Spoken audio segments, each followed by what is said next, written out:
Mustang. It's Matt Block's pride and joy. I couldn't come to grips with selling it, and this was a good way for me to get rid of it and know someone that gets it is going to appreciate it, I think. So Block is giving the car to Antonio Gwynn. Like, it doesn't feel real.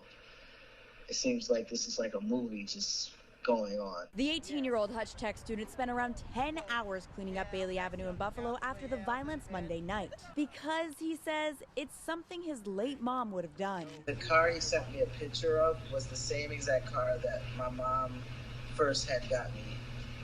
And it's the same color, same everything. Then comes in Bob Briceland from Briceland Insurance Agency. They will be covering Antonio's insurance for 1 year. I just felt compelled to help him out, and we need to get together, our whole city, and show people how, there's so many good people here. And there's one more thing. Antonio says he's been offered a full ride to Medaille College. I literally stopped, pulled over, and then I started crying. So did my great aunt, and my little cousin did also.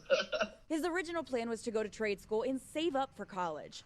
Now he can complete that goal right away by studying business and studying mechanics on the side. This way, one day, he can start his own repair shop. I always wanted to just be someone that can help everyone with their car problems.